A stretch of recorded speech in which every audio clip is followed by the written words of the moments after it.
Hello, hello, and welcome to this Alyssa Airlines flight something. Anyway, so I'm playing Microsoft. I'm playing Microsoft Flight Simulator in VR. As you can see, I've got the graphics as low as they can go, and the bitch still kind of lags a bunch. So, yeah, let's try to power through this anyway, because this might be really fun and immersive. I've got no GPS on this plane. I'll be using the modern transponder, the old school ADF, and the DME, but I will not be using a GPS. I will be navigating VOR to VOR, so this should be a ton of fun.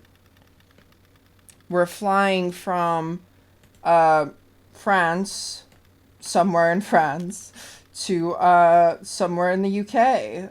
So it's really the British worst nightmare. So yeah, anyhow, yeah, we got this modded Cessna here, and as you can see, my head is a flashlight. And this is what I call an AFP. It's like an OFP, but made way better, especially when you're playing at fuck all pixels by fuck all pixels resolution in VR. And yeah, you can't see shit, so you really need big bold letters to tell you where you're going and such, and how much fuel you need, and you know, altitude, and most importantly the frequencies. This will be going by VOR. And I've also got these charts. So I'm not using any kind of external live map. I'm not using a VFR. I am using little nav map, but I'm not actually going to be scrolling through it. Instead, I've got these screenshots I took of it that I've printed into a PDF. So this is about as low tech as it can go, really. So yeah, you can see we've got the entire flight right here. So VOR to VOR, then we'll go in for an ILS approach. Yeah, and here we've got our initial leg, so I'll just leave it on that because that's the most important bit. And then we'll need to type in all the frequencies. But first, we should get the plane started. I feel like that's kind of important if you're going to fly. Let's open the fuel. Do we have the lights? Oh, actually, I might as well reset it to cold and dark first. Because this modded Cessna has an openable door. I don't think it's good to look through that. But yeah, you can see I can look behind it. It's really neat. I like it. I really do. So yeah, we'll just make sure that we've got enough fuel, oil, battery, our engine health is good. Then we'll want to turn the battery on. You can see we got our lights. Let's get the panel lights as well, because we are flying at night. I don't think we'll want the flashlight anymore. Okay, so we don't drain the battery too hard, I'm gonna get the engine started right away. We should have some spare fuel, but I guess we can go over just a tad of what we're supposed to have. Can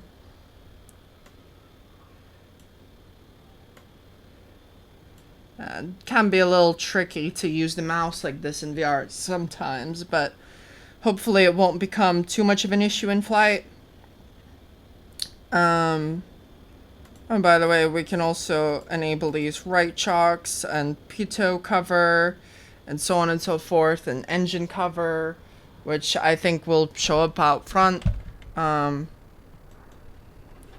Yeah, if I switch into third person, unfortunately I cannot zoom in like this. It seems to be a bit of a fixed view. I think the mouse scrolling just seems to bring me up or down in relation to the plane when I'm in third person.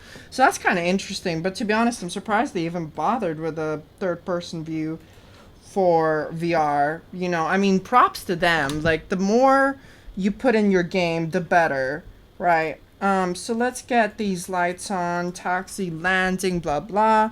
We're draining the battery, but let's, 96. blah blah blah. Let's just get that to full before we get the engine going.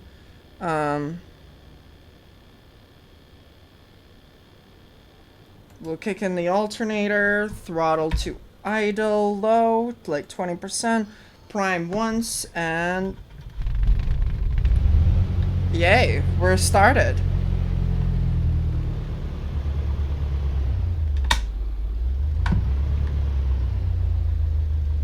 So I think we can actually run the engine at low RPMs like this without it stalling. Let's close the door. And alongside the door, we can also open the window, as you can see. And we can close that and just lock it. Obviously, we are not going to be opening any doors in flight. Okay, so let's initialize the barometric reading. I think it might be a little lower than 1013 here, but I'm not going to be using this too much. Well, I will be using the autopilot during cruise, but not for any complex maneuvers. This isn't a Boeing, so honestly, I just really don't care. So we'll want our first VOR to be 108.45, so we'll dial that in.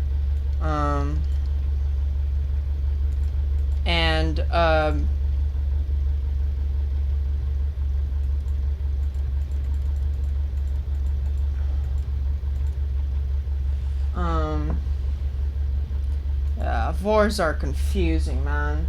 Then I want my second VOR to be 114.95, so it's a very simple flight.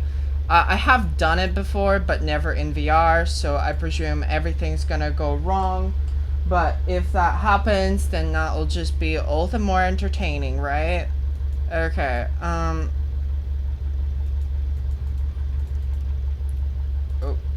there we go. 114.95. Yeah, this is a real pain to do in VR, but we're almost done with it.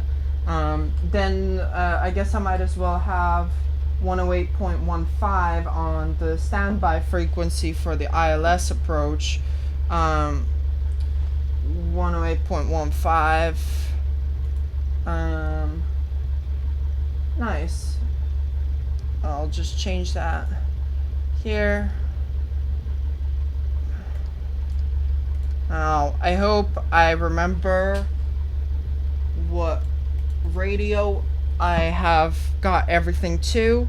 I'm not gonna bother with dialing in the ADC frequencies manually, especially because I can really just we can just do this. Ground, Cessna, November and I'll auto tune it. Tree Foxtrot with Sierra request taxi for takeoff departing straight out. Oh, and of course the ADF we want is 397.0.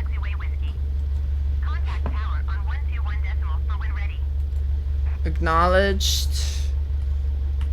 I think I'm pressing the wrong key on my keyboard. Taxi oh, it might not even work actually. Via taxiway oh, that's unfortunate. Tree Foxtrot. Okay, let's turn this on. 397.0. Cool. Contact tower when ready. Alright, so yeah, let's taxi to the runway, I suppose. Really are getting there. We're getting ready to take off. Now I wanna have, now that I've typed in the nav aids, I kinda wanna have the chart of our climb leg out. So we know that we want like about 336, and I'm not gonna use the autopilot for now, but I'm just gonna dial in that course just for when we do switch to it, and just so I have like a sort of reference as well. So yeah, good stuff. Let's get our transponder on. I'm not sure how you actually use a transponder, because you know, I'm not a real pilot, so I'm just gonna turn this on, give identity. Oh, I guess, yeah, whatever. 1377. I hope that's not a dirty word in pilot, whatever, or I'm gonna get shut down by flak once I'm coming over the channel, but alas, I think we are ready to go.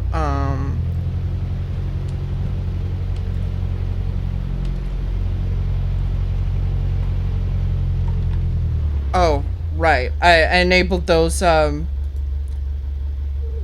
chocks, and now I can't turn them off, I presume because the engine's running. So let me shut it down real quick, just so we can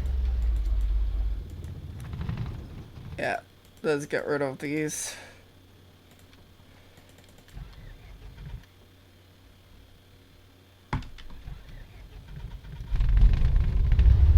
Now we're ready.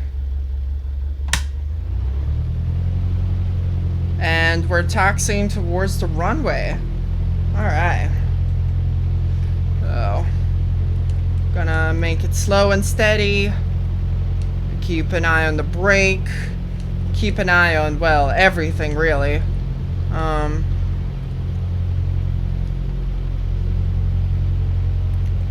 more thing before we do go.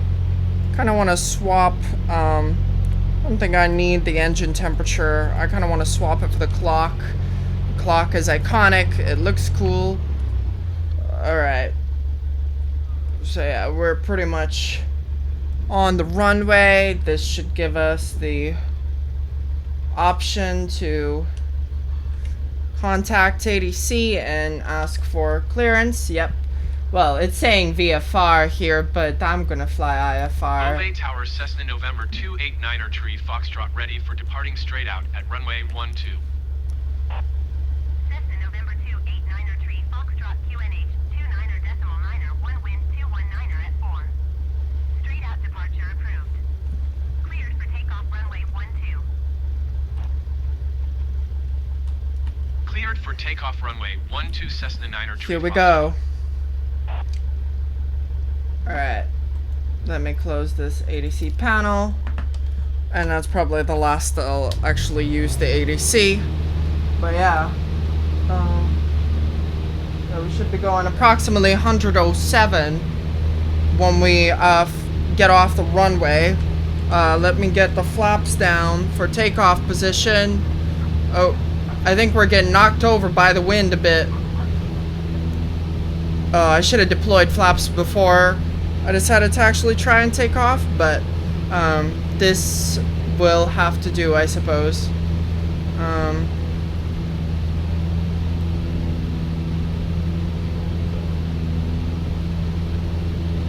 Alright. So we want to fly course 107. Let's do just that. We're 120, 110, about there. I'm just using this top compass for now. And then since I set the course here in the autopilot, that should let us do it.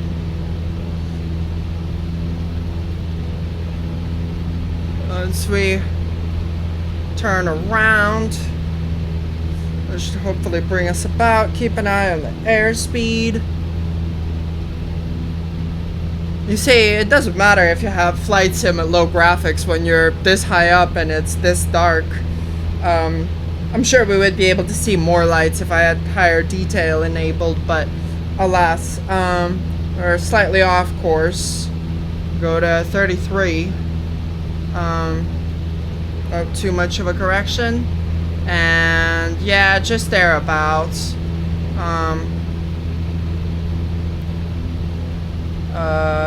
Gonna have to correct for wind a little bit.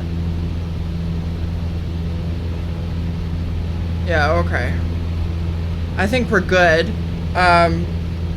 We are not climbing. In fact, we're going down. So I'm just gonna tilt the aircraft up.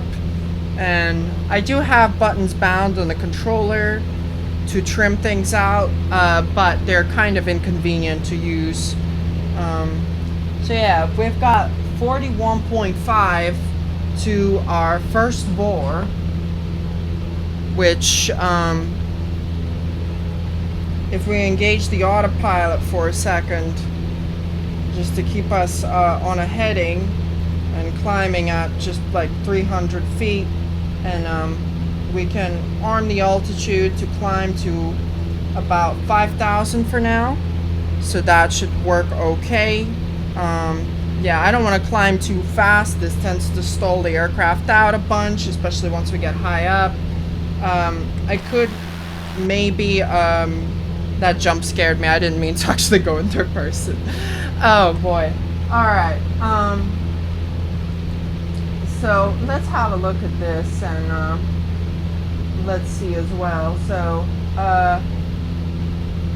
yeah, so we should be getting something. Oh yeah, we've got the localizer now for the first VOR. So that'll be sweet. Is our second VOR 114.95 as dialed into that? Yeah, so that makes sense. Yeah, okay, because we're too far away from this one. We can confirm it with the Morse code. We should be getting a Morse code now if we just turn it up.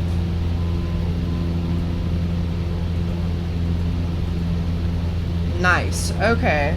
So 39.2 nautical miles.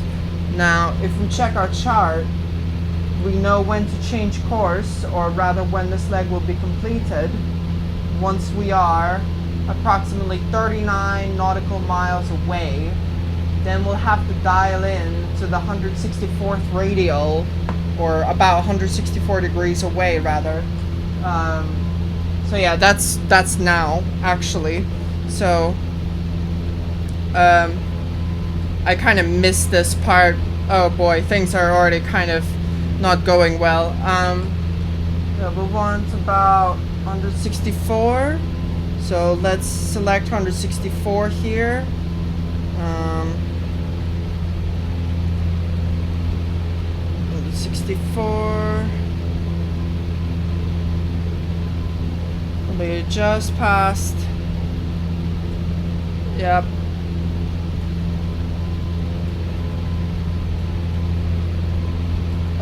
North 30 60 east. Oh, I guess I want to make sure the bottom one hits the 164, not the other way. VORs, right? Am I right? So what is that? 290, the 150, 164. Yeah, so I just need to adjust course a little bit to the left. Or rather, as it is with VORs, I need to move my entire plane a little bit to the left, like laterally, to catch that radial.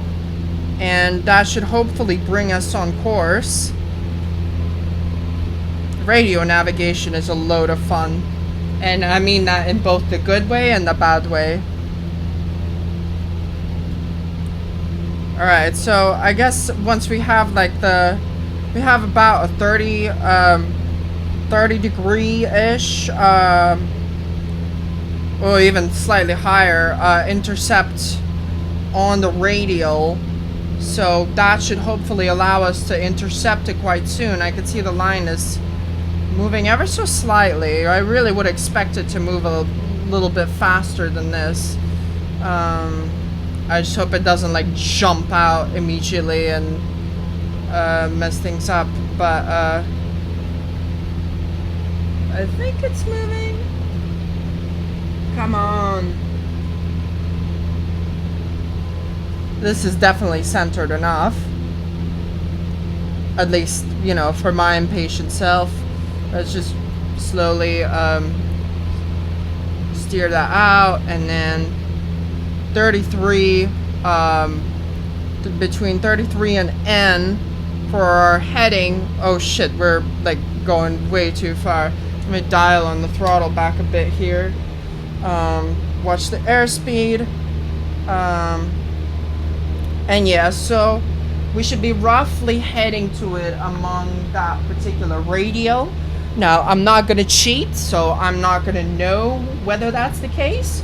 But at the very least, since we are flying VOR to VOR, you know, even if we're off course, as long as we're getting closer, which we can see on the DME here, you know, that's something. That's good.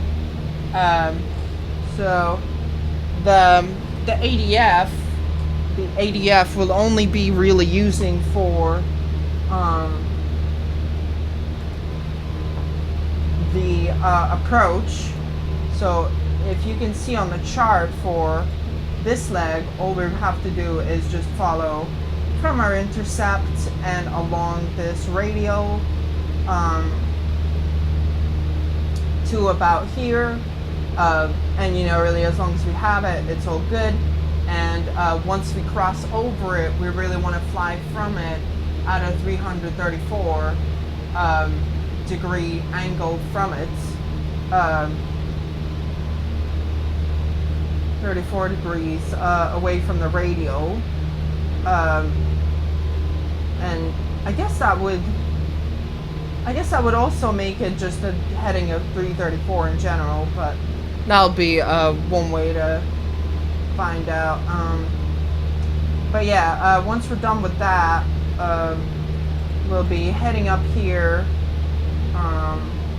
through the ocean, and that will be just very straightforward. We just maintain a heading of 334 for about 66 nautical miles. Here I will use the other VOR that we have set up on nav2, the one that is active in fact at the moment, and I'll have it set up to a bearing of about 257 degrees, so that the VOR line will align for us once we intercept its 257th radial. But all that will tell us is really that we're along that radial rather than how far away we really are, how close we are, or you know, who we are as people or anything. So what we'll have to do is also measure the distance with the DB, with the DME, which unfortunately does mean that we will also have to switch around the frequencies once we get close enough, because this DME right here only reports the frequency from the first airport, from the first ADB, and not the other one. Although we can also, in theory, replan this and measure out what the distance would be from the other one that we've got. But alas, you know, that is the plan. That is the plan for now.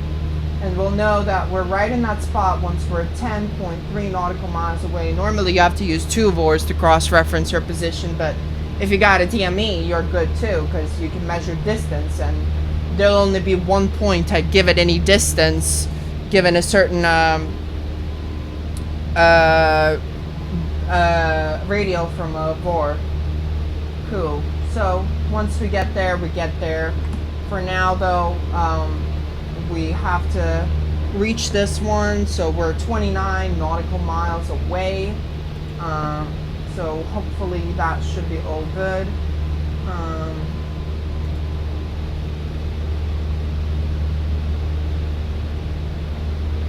And then yeah, we'll just have to go along its 334 radial, or really just a general magnetic heading of 334. And actually, if we stay tuned on this, because we know this leg of the flight is approximately 66 nautical miles, if we stay tuned to this VOR, we can in fact know that at this part of the flight, we'll know when we need to turn, because the distance will be 66 nautical miles, and we can also use this VOR to cross-reference as well. So I think that's actually way better. We have reached our target altitude of 5,000. We'll almost have reached it. I think the climb is looking good. Usually the autopilot absolutely stalls the plane and sends it into a spin by this point in the flight. So I'll just congratulate it by letting it hold that altitude for a bit before we make our final climb to 10,000 feet. All the instruments look good.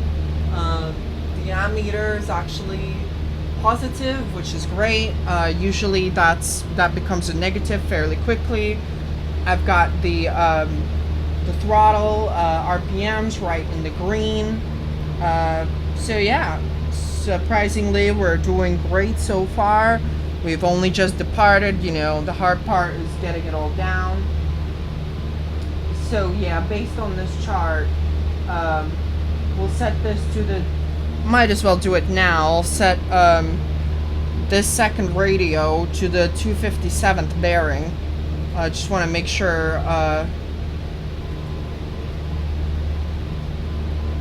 yeah, we are getting it, and I can't really hear Morse code over all this noise, so I'm just gonna double check the frequency. 114.95, and we've got the ILS punched into the other one. So alongside this 257, so we'll also want to be flying 257 course from it. So I'll set that to, nope, I want that from, well, actually for now it'll be flying to it, regardless, I think, but, yeah, and it would be on our right, for now. I'm just keeping an eye, the airspeed is a little low, perhaps we should, punch in some RPMs.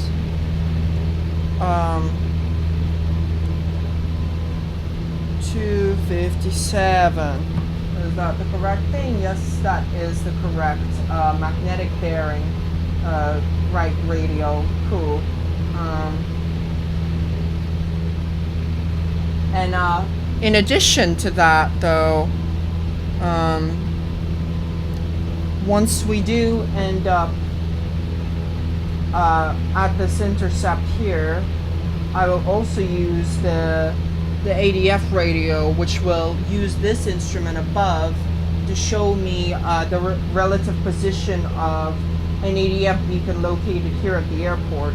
I don't actually have it on the chart because that would obscure other kind of more important information to me, but alas.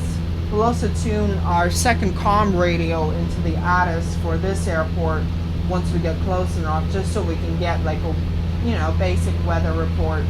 So hopefully that should be all good, and hopefully we're still recording, and yes we are. All right, so we are 23 nautical miles away from our destination. I am rather scared to engage sim rate. The flight will take like about an hour otherwise,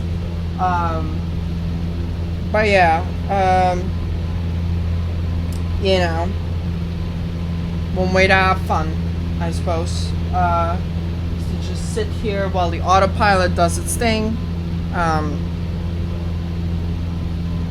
Cool, we are at a stable altitude and our RPMs have recovered, so I can dial back on the RPM, and I suppose we can climb to about to flight level like 10,000-ish.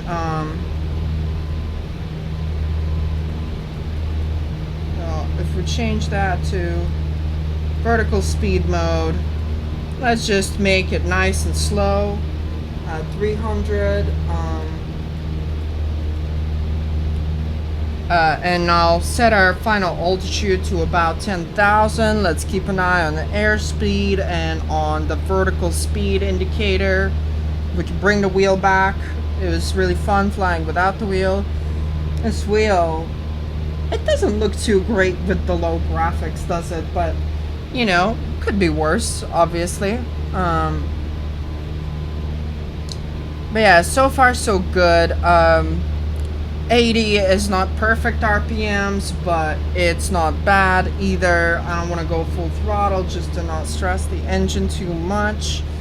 But yeah, just, no, it is decreasing a bit. I'm just gonna give it that little extra throttle that it wants. And not sure if this is the right altitude to dial down the mixture. This seems to be okay, so we'll keep at it for now. This hasn't affected the ammeter.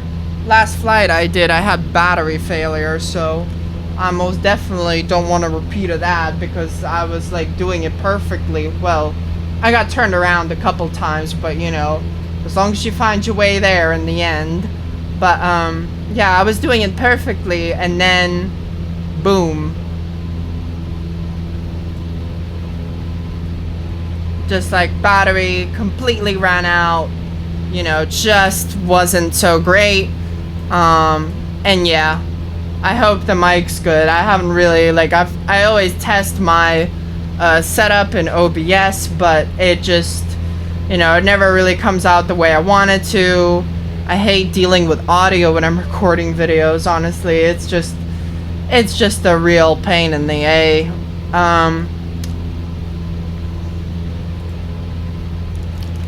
But yeah, ooh, game started stuttering really hard for some reason. Maybe it's loading some cache. Yeah, that seems to have been it, because now we're back to a normal frame rate. RPMs are pretty much in the red. And we're going pretty fast, even though we still have a vertical speed. So maybe I'll just dial down the throttle just a little bit. Doesn't seem like we're losing too much speed. And yeah, so we're 17.7 nautical miles away from our destination. All is looking good for now. We've lost the V-lock. Oh shit. Let's check the course that we're supposed to be going.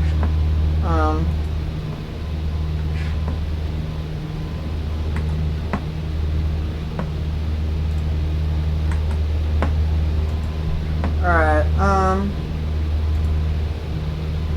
supposed to be going about, oh, it doesn't say, we just have the radial to it. But yeah, I'd suggest we redial that back in.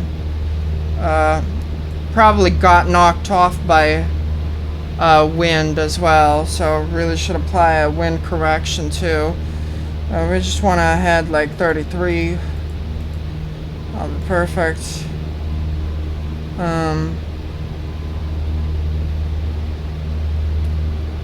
Actually, we really want the 164th radial, so that'll be about like what, 155, 160, 164 here.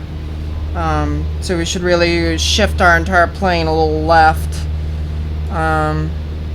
Forgot to add wind compensation, but you know, that's why you read a weather report, I suppose. It's okay, we'll find our way back. It's the fun of radio navigation, is like once you got the theory down, it's not too scary to get like lost a bit and just, you know, understand what the deal is. And of course, we don't absolutely have to actually fly along that particular radial as well. We can just fly directly to the waypoint, directly to the VOR by just dialing this in. But, you know, I kind of want to fly correctly, shall we say.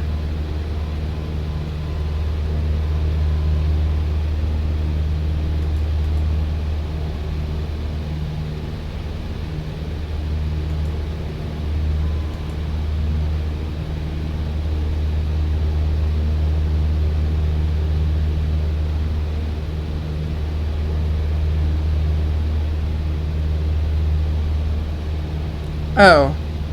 No, wait. Is this even moving? We so badly off course? We're heading like straight west. Should be intercepting that line any moment, but intercepting that radial.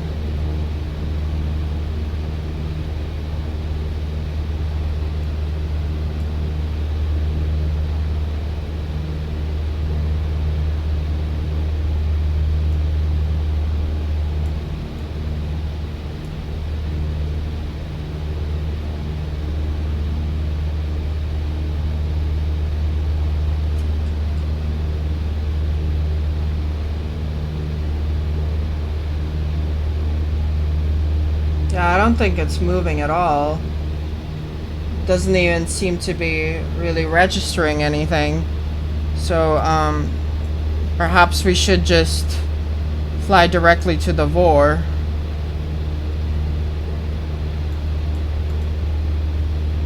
Instead, then.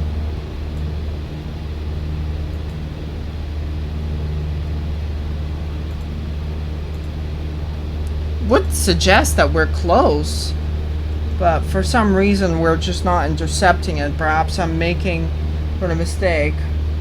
Maybe that has moved a little bit.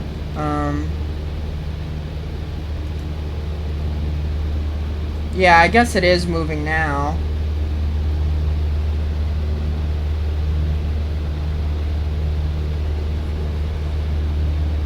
We aren't flying directly to the left of it, I suppose, as we should be. I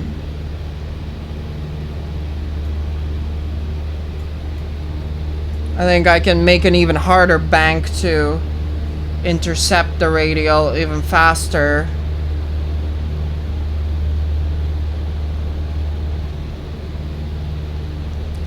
And then maybe we'll change that to 30 degrees off of 30, and that way we'll just intercept the radial as opposed to fly precisely along it. Really no need to do that. You can see our plane is banking. Oh, there's almost nothing you can see in the third person view. It is so dark.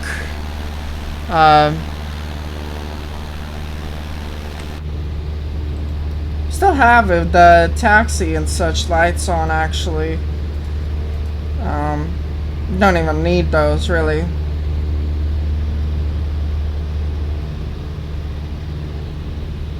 Our RPMs are falling a bit.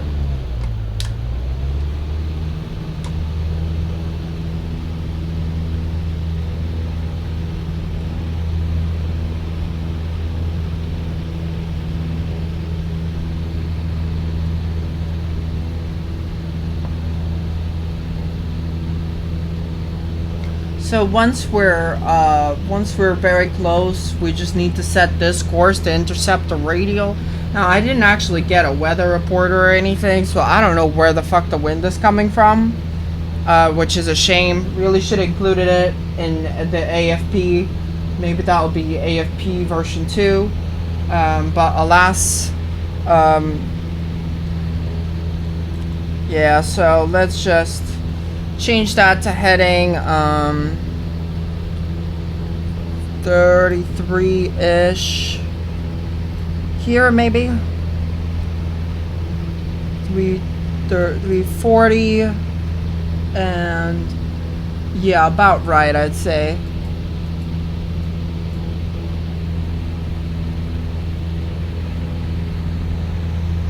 So I got blown off to the right. Maybe we should be compensating to the left, but I'll keep a closer eye on the V-lock now. Should be good.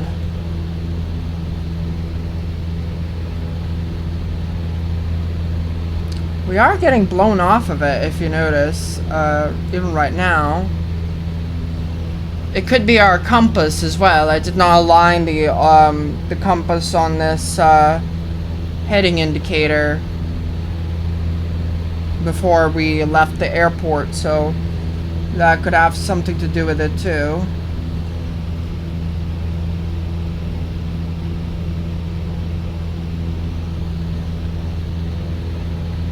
Yeah, I feel like we're just flying parallel that radial, and we're just compensating for the wind just about enough. I have to say, playing this in VR really makes you appreciate the analog instruments just that little bit more. The three-dimensional layers to them, the little, you know, the actual pointers above the gauges, how they sit. This, for example, has like a little bit of a perspective bias and such. So yeah, quite fun. I just wish the frame rate was a little bit better so there wouldn't be so much ghosting and such.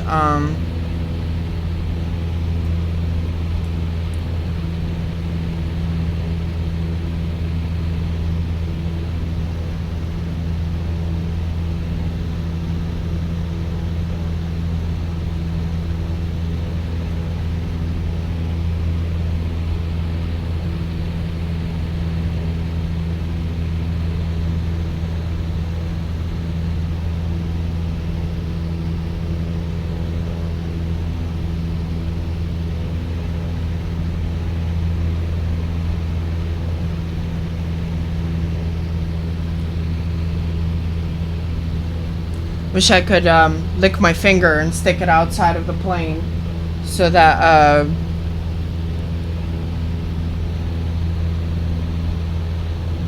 you know, I can just oh,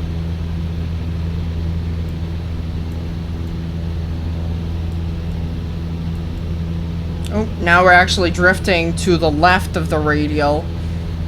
Well, that's because I set such a far off course, really.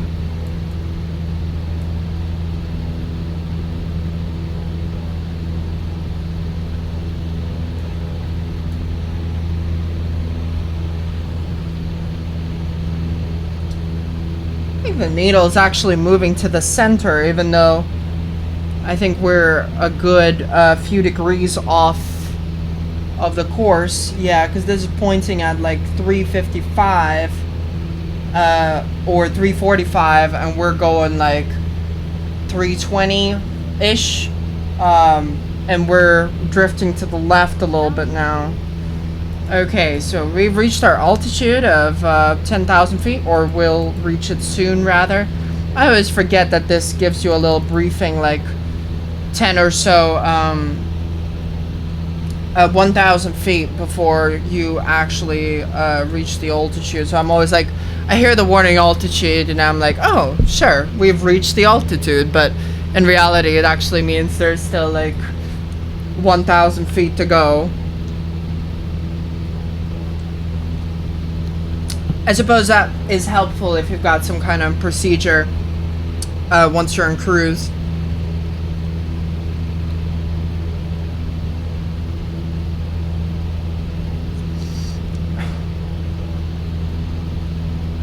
Yeah, it's going to be hard to follow the localizer like this. So I'm just going to find 340 should take us like directly to it. Can't be too far off. I'll just fly right to it.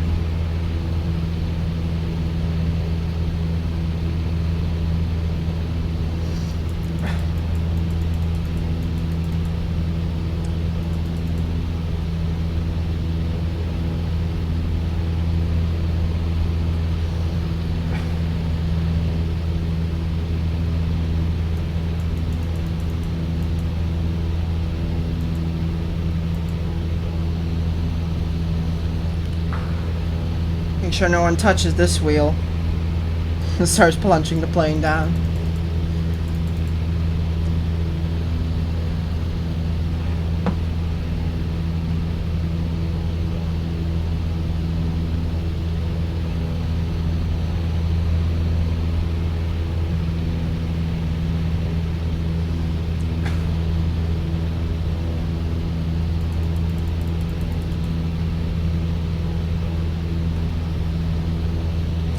I still can't see anything up here.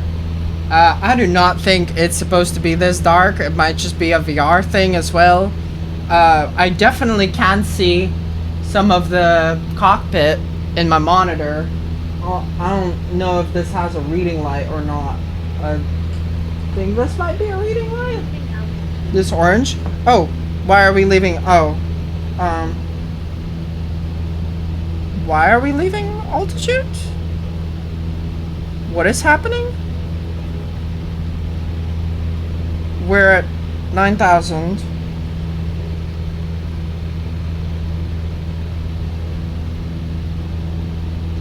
No, we're at 10,000. But we're still climbing for some odd reason.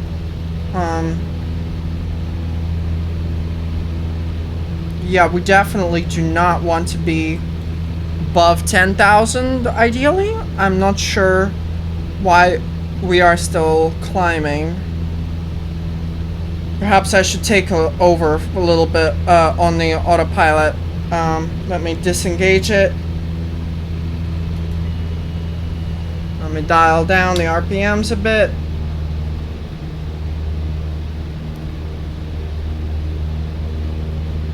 Just gonna bank the aircraft to the right, try to intercept that radial again.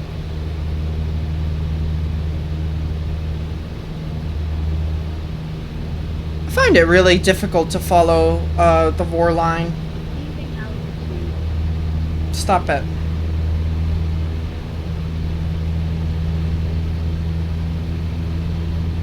Well, the closer you get to the VOR, the harder it becomes.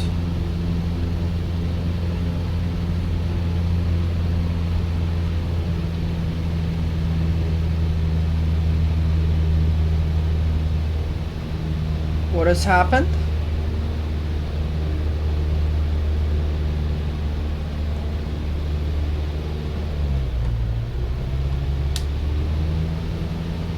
For some reason we lost the VOR for a second. That's a little strange.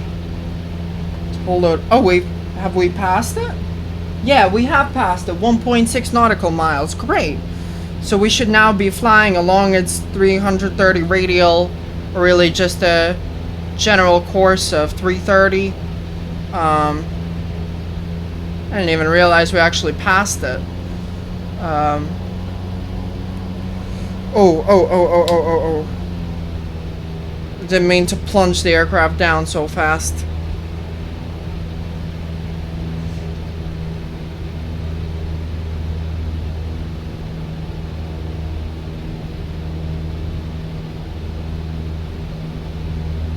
Yep, we're dead on 330. Well, not quite.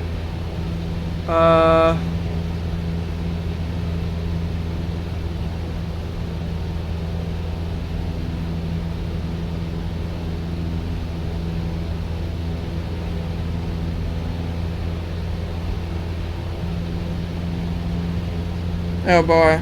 I'm really a little bit lost, to be honest.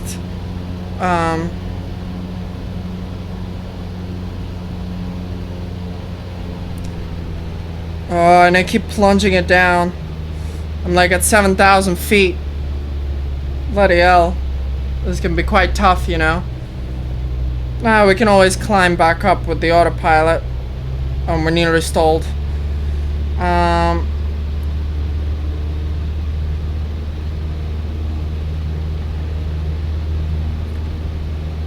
Alright, I'm just gonna head 330. Because that's our magnetic bearing where we're supposed to be going.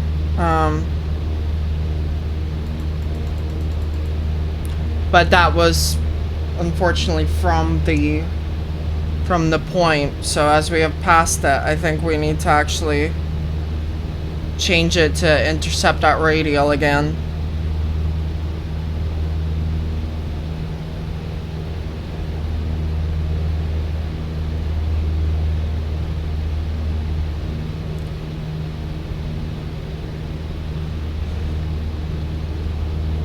Hopefully the lock line should start moving left now anytime.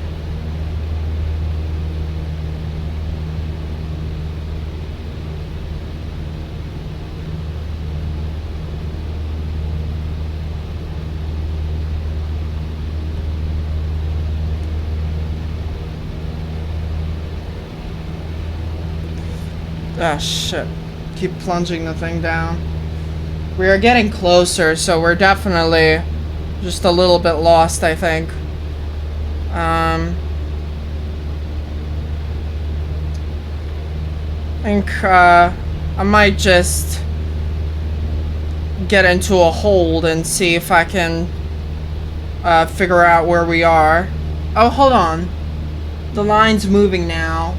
And we are getting further away from it. Okay, so I turned towards south, which would have been back towards the first VOR. So I think I understand what I did wrong there. But once we intercept this one, and we're almost there, so we should start turning towards actually flying along it.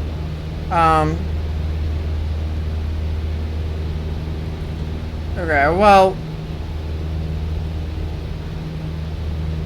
we're not exactly on it, but I keep having a feeling that the wind's busting us from the right. I have no proof to this theory, but just judging by either my bad flying or the wind sort of blowing us around, I think that explains it. I don't know why whenever I get into a Cessna, I always have such a thick American accent. I have never been to America. Well, no, actually I have, but like, you know, not like as an adult. I was there as like a baby, but you know, I grew up in Russia and left, you know, long before the war, long before the invasion, the fucking terrible illegal thing. Just one more to add to Putin's regime, but I'm just so glad because, you know, it ain't a good place to be an LGBTQ youth, you know. But yeah, let me go back to heading 330. Bit of a hard bank, but and level out and pitch up. And hopefully we should be good. Let me just compensate for rain. For not rain. Stop it. Not rain. We shall not compensate for rain. But yeah, I think we're flying just along the radial, so we should be all good to engage the autopilot once more. Let us set that into vertical speed 200 feet per minute, altitude arm. I'm gonna dial down the mixture. For some reason our RPMs aren't so good.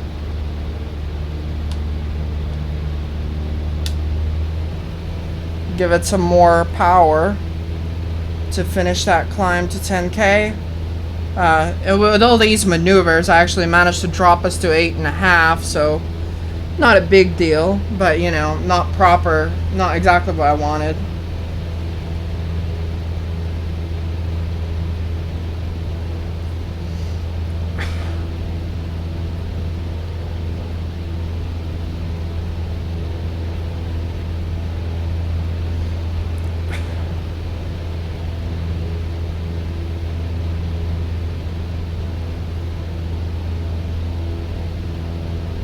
And hopefully if we get high enough, the wind shouldn't be a problem to us anymore.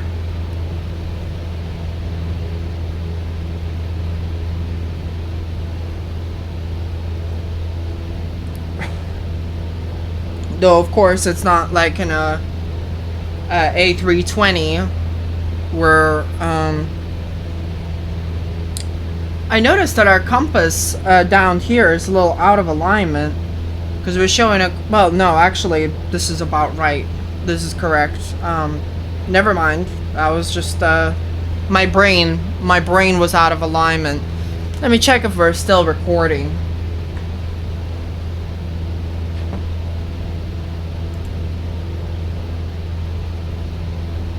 We are indeed still recording. It's almost an hour of footage for me to edit and sort through.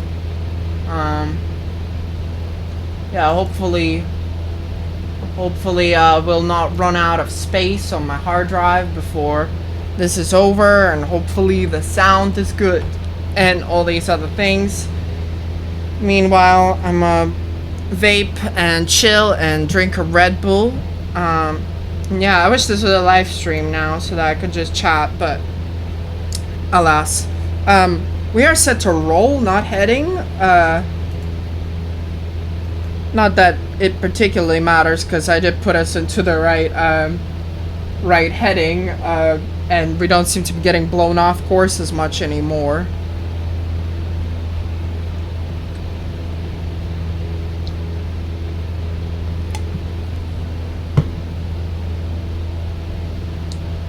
But yeah, we should be 66 nautical miles away, and that's how we'll know we've crossed the channel. Of course, the ADF should also come into play. Once we finish our climb to 10K, I will risk it. I will put this into 2x sim rate, which will make the game and thus the plane go twice as fast. This seems to mess up this modded Cessna with regards to battery amperage, and sometimes the autopilot sends the plane into a spin, But, you know, that'll be fun to get out of in VR regardless.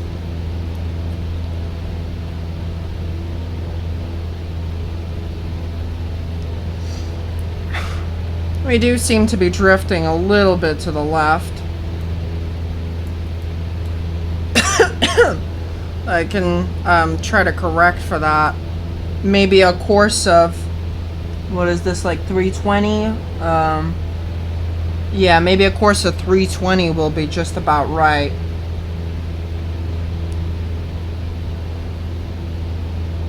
I'm sorry, the plane's not even following the bug precisely either. Shouldn't it be like between these two? Not sure. Our left fuel tank is draining faster than the right one, unless I just overfilled that one. It was kind of difficult to hit the buttons right. I think we can actually check it on our tablet.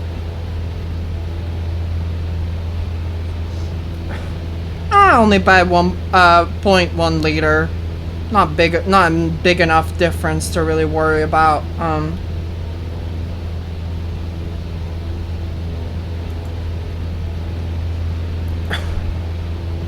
Should be plenty, and with like contingencies in mind as well.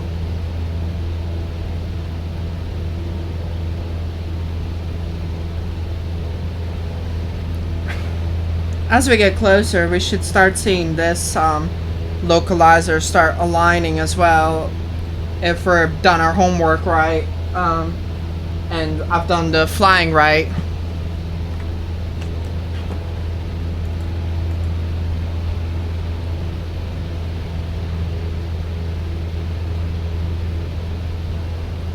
$333, baby. That'll put us at a bearing of 257.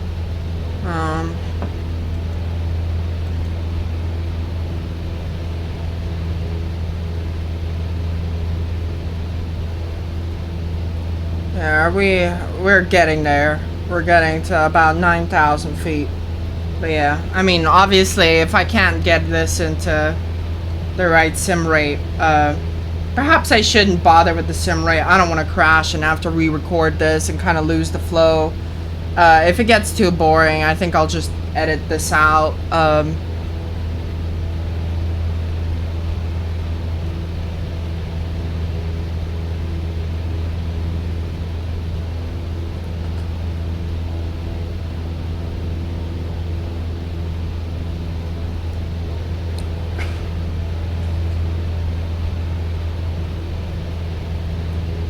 Meter looking good.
So I just noticed that the recording frame rate isn't looking so great. Unfortunately, I can't adjust it right now, and I wouldn't really want to mess with it mid-recording or restart the recording just for that. But at least the bitrate should be good. Oh, nice. Check this out. There's lights down there. And yeah, this doesn't have a bounding box, so I can just kind of look through it.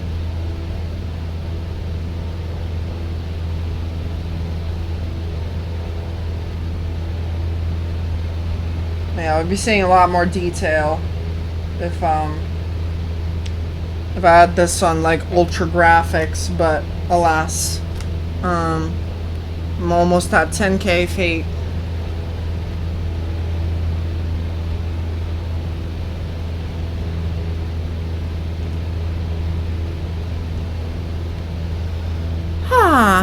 Oh boy.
I'm just looking, the ADF's just come on, so we're in the range of the signal of the ADF transmitter. Now, if I remember correctly, it's located somewhere around here, so, well, I guess that makes sense that it would be slightly to our right if we're still quite low down on here, but I would really imagine it to become to our left at least soon if we have at all managed to stay anywhere remotely on course.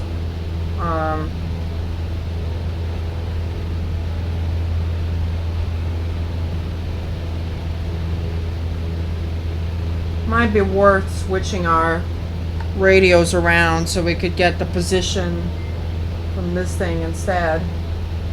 Quest 2 battery is low. Gee whiz. I better get myself a cable.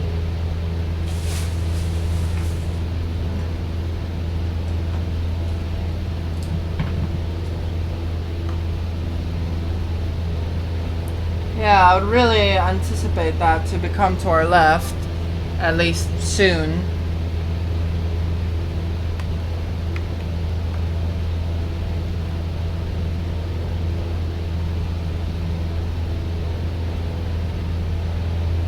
is showing it's to our right.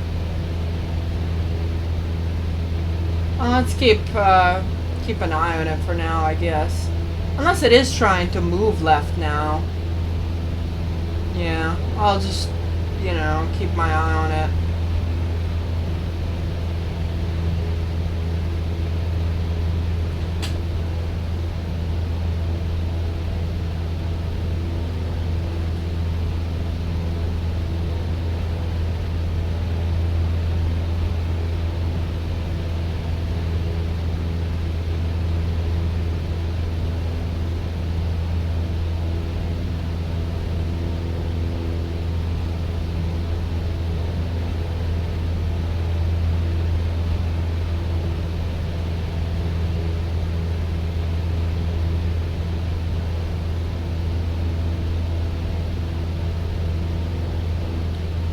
By the time we're at like 45 to 50 miles, I'd say it definitely should be on our left.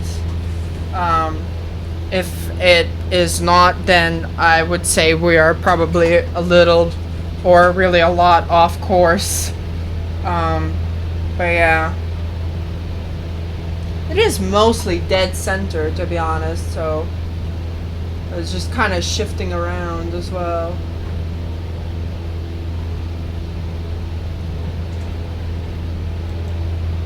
Are we getting a beep from the ADF?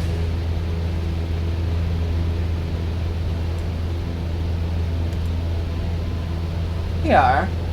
Let me see if I've dialed in the right frequency as well.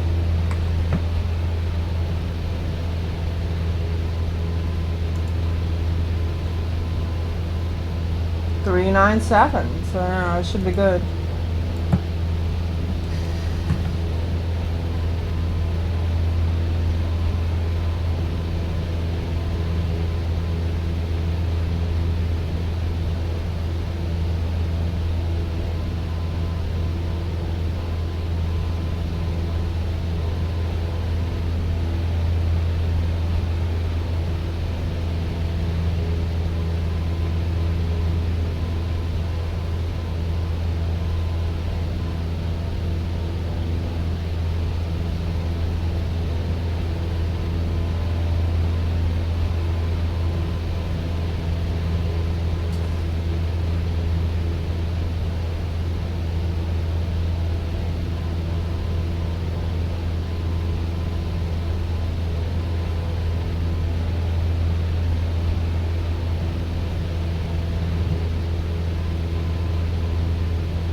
We can ask the ATC for directions too.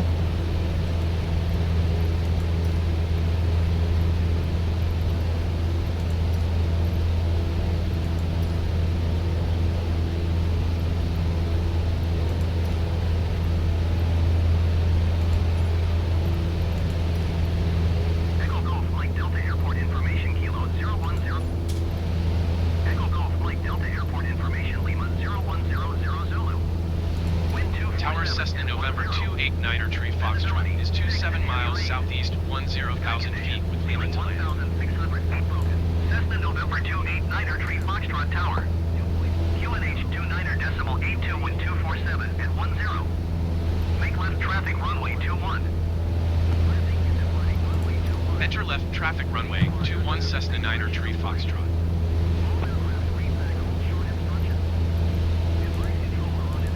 Tower Cessna November 289er Tree Foxtrot is unfamiliar with the area. Request directions to the airport. Cessna 9er Tree Foxtrot Airport is 11 o'clock 26 miles. Okay, if it's 11 o'clock from us, that should be exactly right, so we should be fine.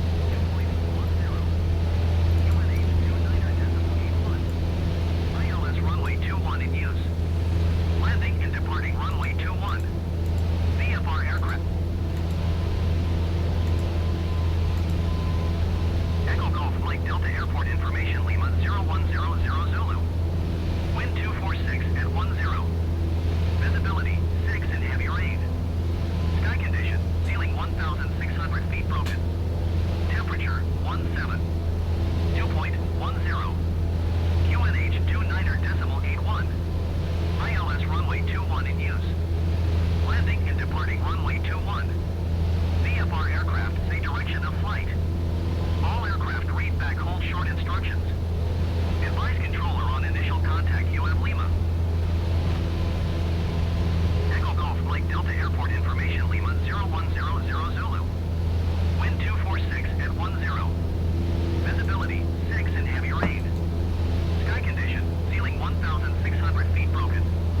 Temperature 17. Out of curiosity, QNH 29.81. ILS runway 21. shut up. Out of curiosity, I wonder what our bearing is.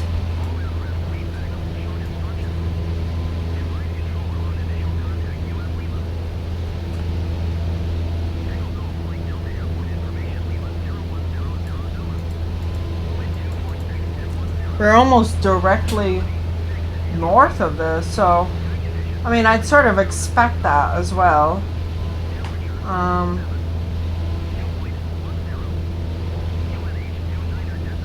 As we are flying to the right of the radial.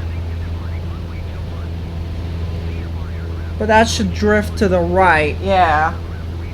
The closer we get, it should drift completely to the right.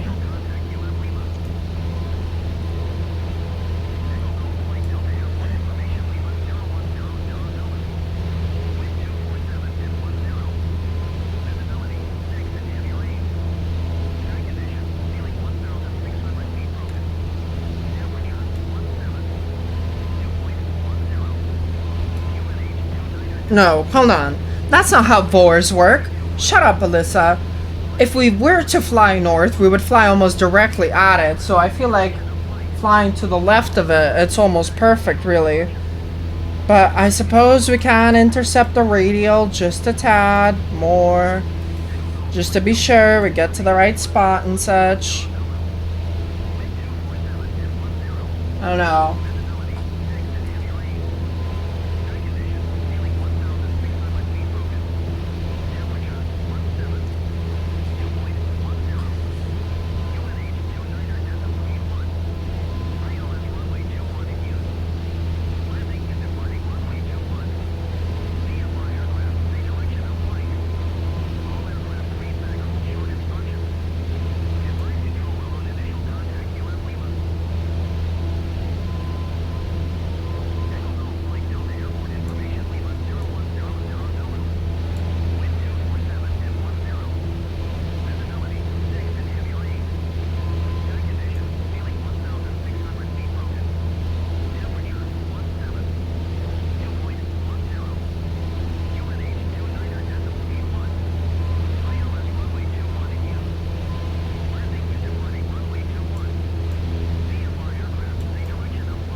This, if anything, is moving more to the right, which is kind of fascinating to me. The airport should be on our left.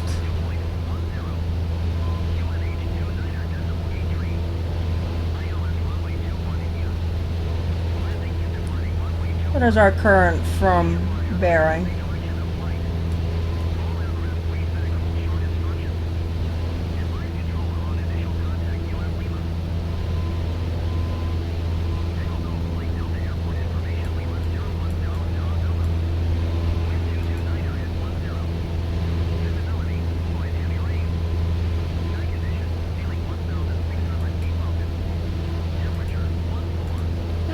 I think the ADF might be incorrect.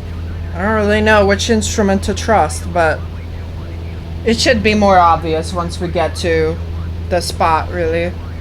45 nautical miles, so yeah, that is a little concerning to me.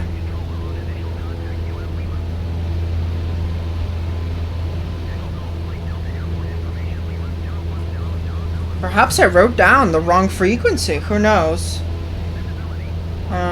I'm not gonna look it up though, you know? I feel like if I did mess it up, I should have to live with that and not just, you know, just be like, oh, I'll fix it, don't worry.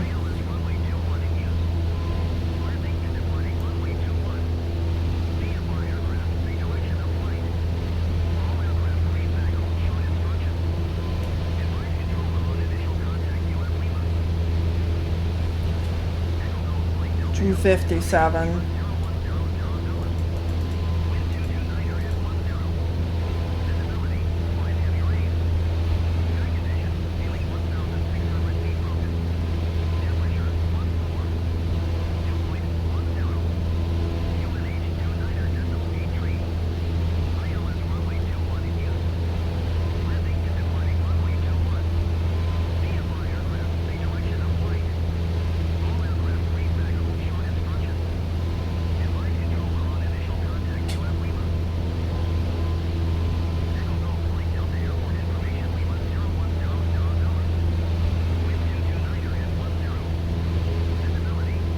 So applying a heading of 30, we're actually almost precisely on the heading that we want it to be, which is perfect for us.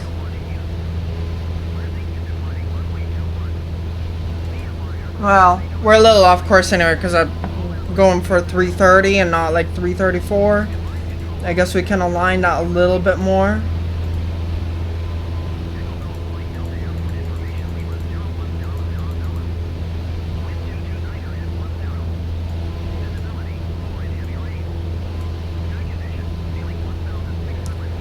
So visibility poor and heavy rain, it's the ideal conditions for an ILS landing. I don't see any rain outside. I'm not sure if we're too high or if my graphic options are too low.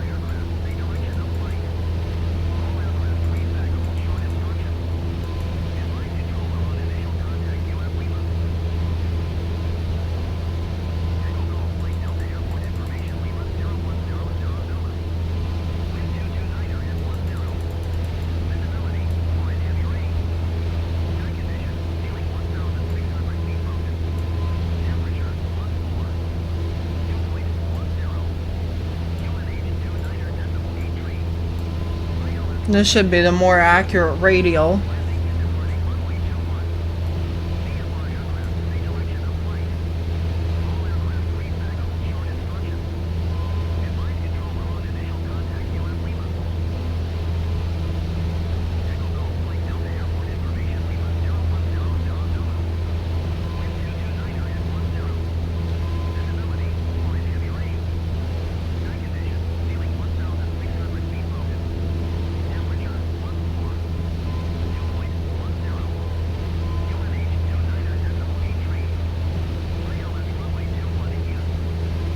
Oh, look, the ADF now shows that we're on the left of the airport. Hell yeah, I guess I must have just misjudged eyeballing the distances by nautical miles in the map. Well, no one ever said I had to be good at math, just had to be good at VORs. Maybe I spoke a little too soon there. Watch me get, like, lost and end up in Russian wilderness you know, well, better Russian wilderness than modern Russian city. You know.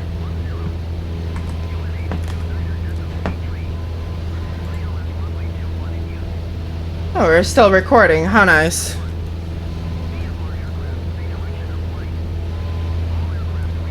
Hey, hey, hey. We're getting close. What should our distance be? 66, I believe, but let's just double check that.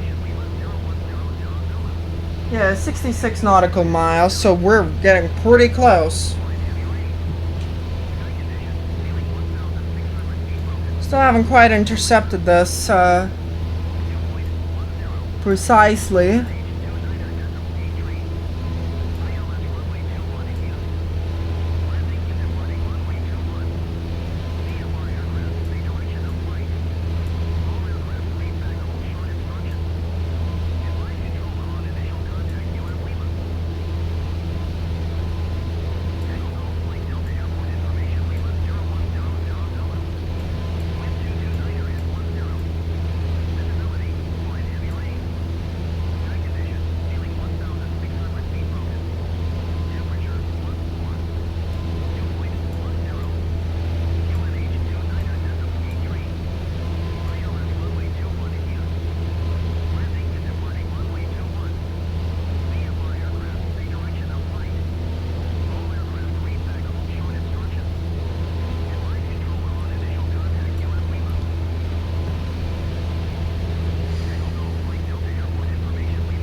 This line should be moving right, because we should be moving further right and right of the...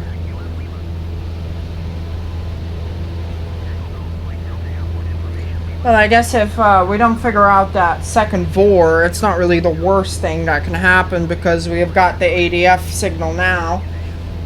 We've captured the NDB, so we can just go in on that and fly into the ILS localizer by just flying vaguely in the direction thing. But, oh, that's moving left. Well, I guess it is from, so, yeah.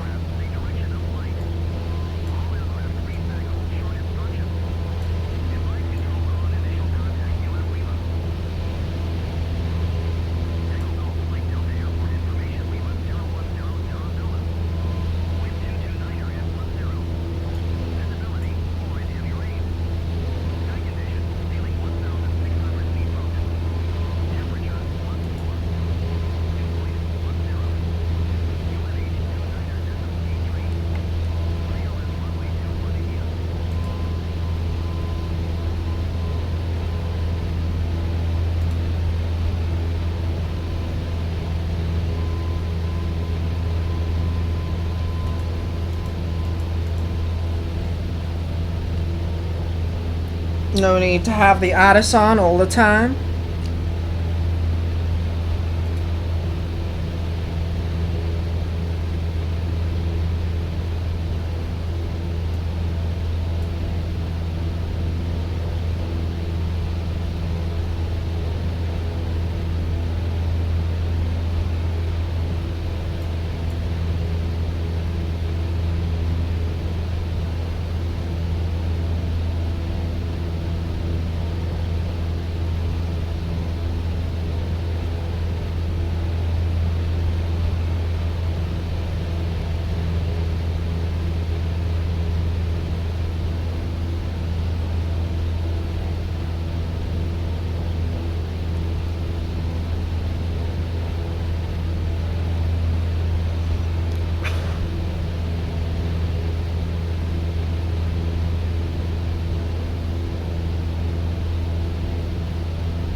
I think I might be getting confused with the to and from here, but I guess I'm just gonna ignore that a little bit for now.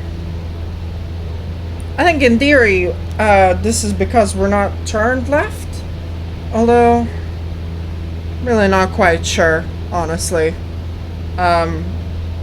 You know, VORs are tricky like that. I feel like, I mean, I'm not like an actual pilot, so I definitely don't actually get it, but, it's one of those things that, like, in my experience, as just a casual Microsoft Flight Sim fan, like, I get it, and then I don't, right? Like, there was this one tutorial I was reading, which wasn't for simulators, like, someone advising, like, on the general concept to flying school people, and there was someone saying, like, there was a snarky comment added, like, it will sometimes show your bearing or something like that, like sometimes show your radial, and I just found that, like, to be perfectly descriptive of how I feel, because I feel like I get it and then I don't get it, like, the next second.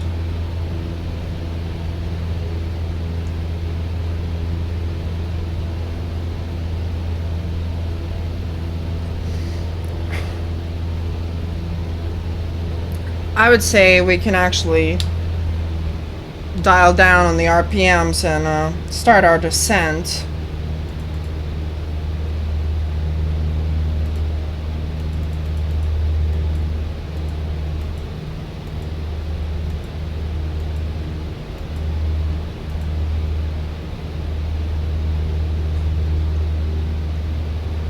Yeah, and I'll arm the altitude to about 3,000. I think that should be good. I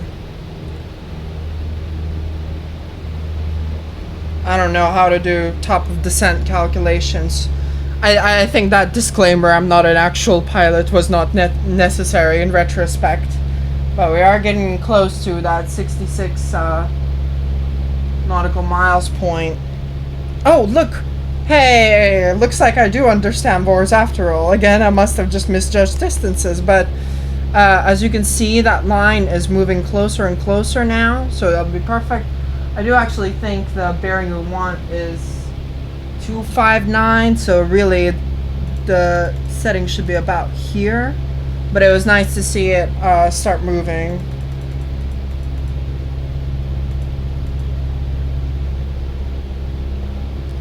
Alright, our RPMs are nice and low. We're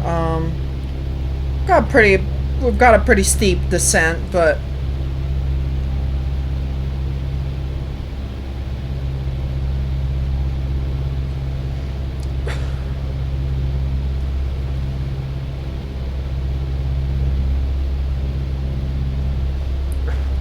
I think that might be the runway there in the distance.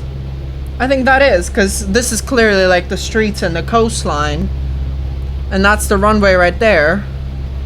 So yeah, I feel like this is correct, judging by the ADF as well.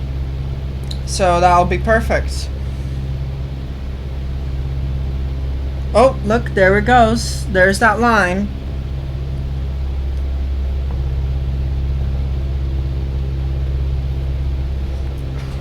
And yeah, as you can see, they just about agree.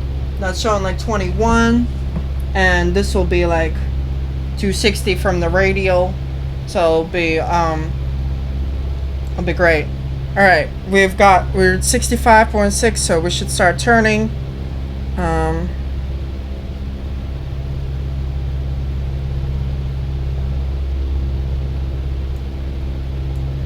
It's okay if we don't get exactly on the radial.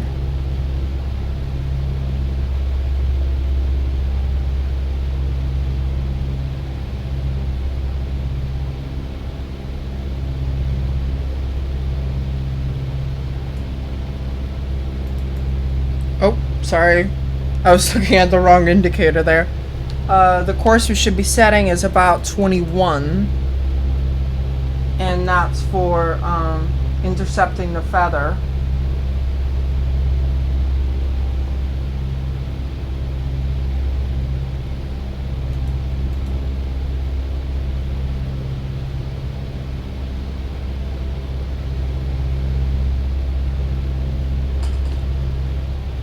see the runway anymore, but that's okay.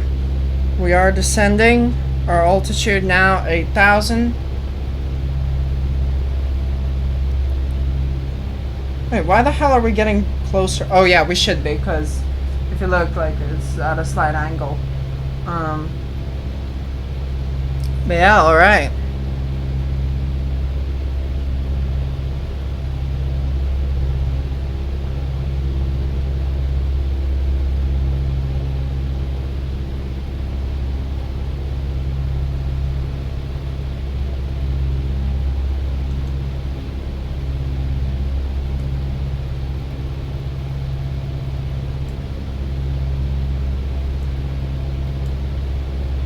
I'm not getting anything from the Otis anyway. Oh, I turned that radio off. Echo Golf, Mike Delta Airport information, Lima 0100 Zulu. Wind 229er at 10. Visibility 4 and heavy rain. Sky condition, ceiling 1,600 feet broken. Temperature 14. Yeah, unfortunately I can't see any rain. And I feel like we would be getting it now. Landing and departing runway 21. VFR aircraft say direction of flight. All aircraft read back hold short instructions. Advise controller on initial contact. You have Lima. Echo Golf, Mike Delta Airport information, Mike 0100 Zulu. Wind 229er at 10. Visibility 4. I feel like the autopilot might not be descending quite fast enough. Because yeah, oh, that's the runway right up ahead. I feel like that should be enough, just eyeballing distance, but famously I'm not very good at doing that, so. Landing and departing runway 21. VFR aircraft say direction of flight. That's enough. Echo Golf, Mike Delta Airport Echo Golf. Oh, I have to have one of them on. Cool. We can confirm our direction to the airport just with the ADC as well. Tower Cessna November 289er Tree Foxtrot is unfamiliar with the area. Request directions to the airport. Cessna Niner Tree Foxtrot Airport is 11 o'clock 10 miles. 11 o'clock, so yeah, that's about right. It's like slightly off 21. We're going slightly off 21, so go a little bit to the left, fight the wind. Oh, there's no reason to autocorrect here. It should be good, regardless. Let me see if I can now get the ILS localizer. Oh yes, we can. And unfortunately, it's showing that our altitude is a little high. Oh, finally, the autopilot's letting me go at a slightly higher descent speed.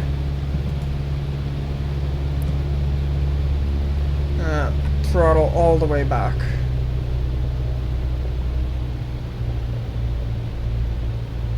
Just short of stalling the engine, really. Put the mixture all the way in. We're gonna be at that altitude soon.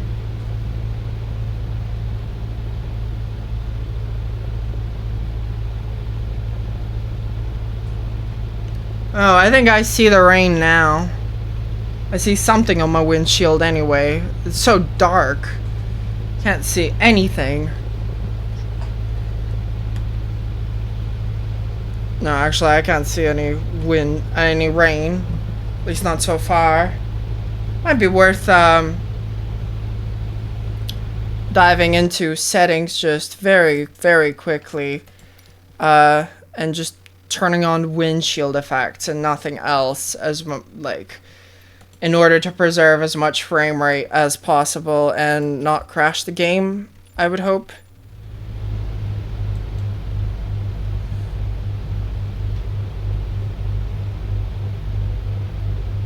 Should at least have raindrops in medium, right? Well, might not be enough to see it, and we might still be a little too high for it. Well, no, 6,000 feet.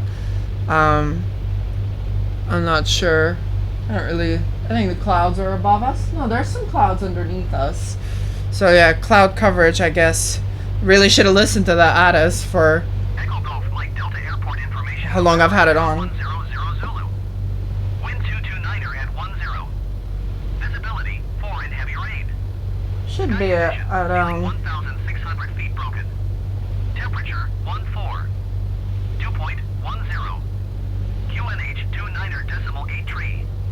ILS runway 21. yeah, that checks out. We're at a we're at like 240 from it on that radial of bearing 240. Advise controller on initial contact. You have November. Echo Golf Mike Delta Airport. I guess we might not be in range of the localizer yet. Looks like the airport's directly ahead though. Oh, I hear some rain, I think. Our airspeed was dropping a little bit there.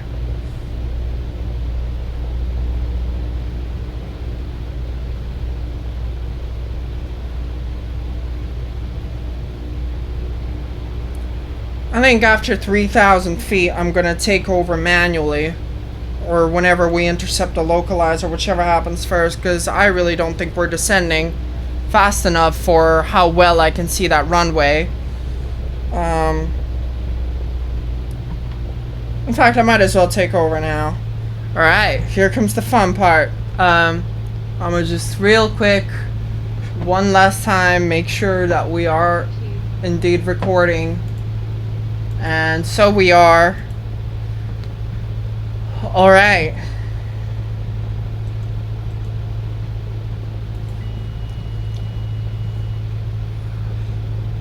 Cessna 9er, Tree Foxtrot, wind 229er at 10. Cleared to land runway 21. Thank you. Cleared to land runway 21 Cessna 9er Tree Foxtrot.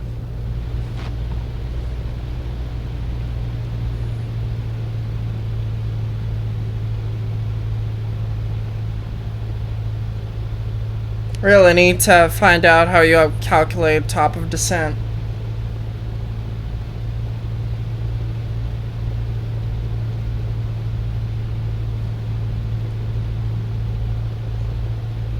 Leaving altitude.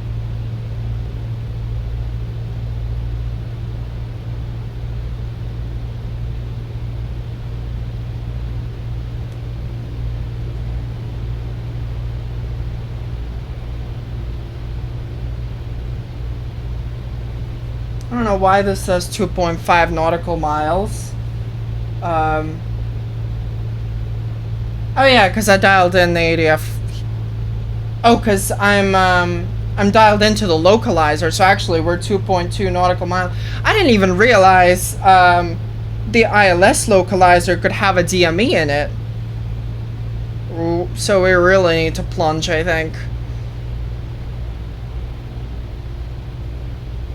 If we're getting a DME from it, I guess that wasn't just a broken arrow or non-functional localizer. We just must be way, way too high. But we are vaguely on the right course though, so that's good. Oh.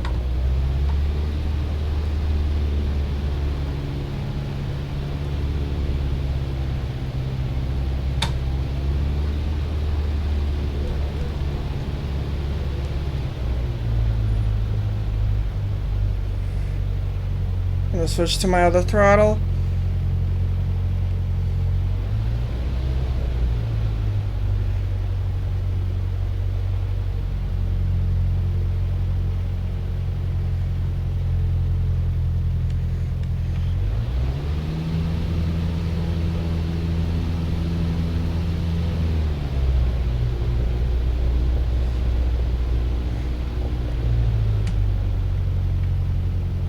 Does anyone remember if I'm supposed to have flaps on a 152? What is that? Is that some kind of obstruction?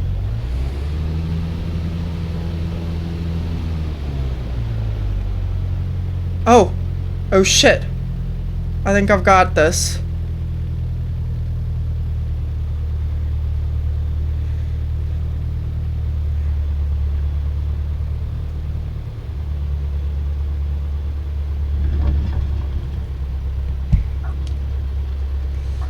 definitely not my smoothest sliding. Contact ground on 119er decimal tree 8.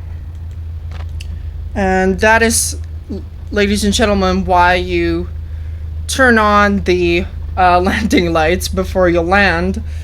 But alas, we have successfully navigated to the airport. So, you know, as far as I'm concerned, we're proud. Did you hear my last transmission? Yes, yes, I've got the radar contact. 119er decimal tree 8 for Cessna 9er tree Foxtrot. Yeah, I guess we can do a taxi. Ground Cessna November 289er tree Foxtrot, request taxi to parking. Cessna November 289er tree Foxtrot taxi to General I'm kind of Aviation already Parking gone Cessna off Charlie.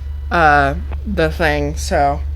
But hey, I'll acknowledge it. To General Aviation Parking via taxiway Charlie Cessna 9er tree Foxtrot.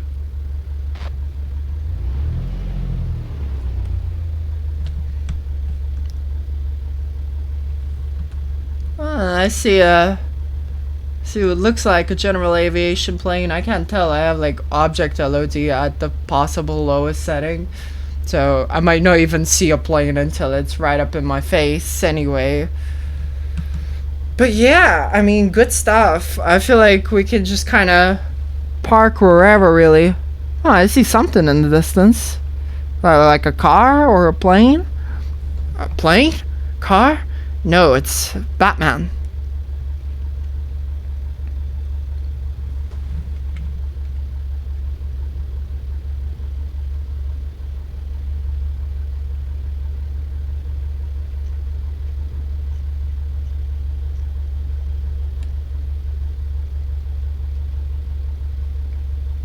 I'll just park in front of this hangar. I'm sure no one wants to get out of it.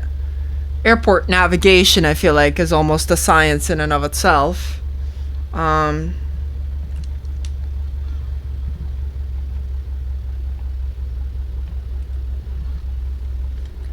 yeah, neat.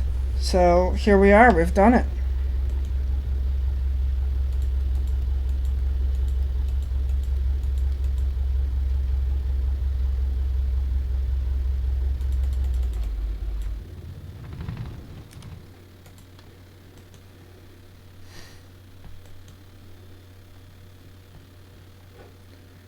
Aircraft is secure.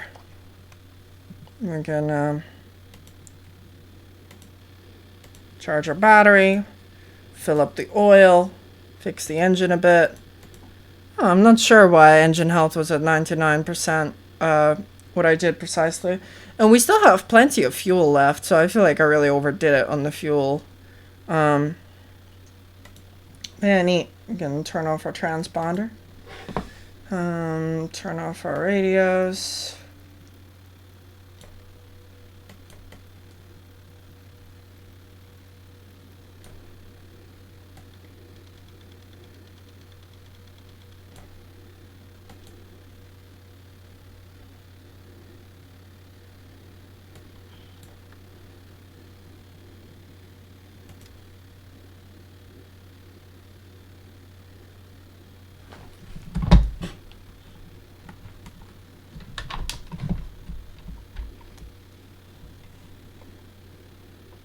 I think we're good.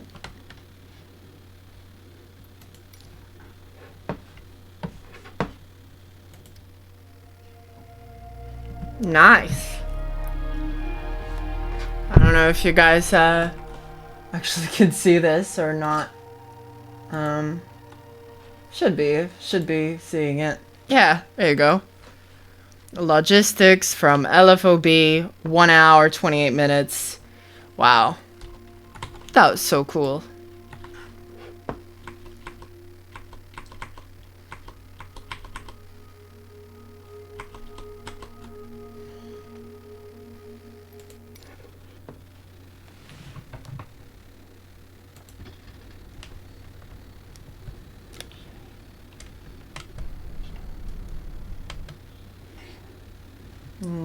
Still can't see any rain, but hey.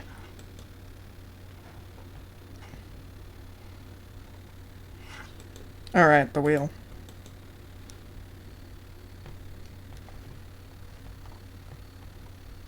Hope no one gives me a parking ticket.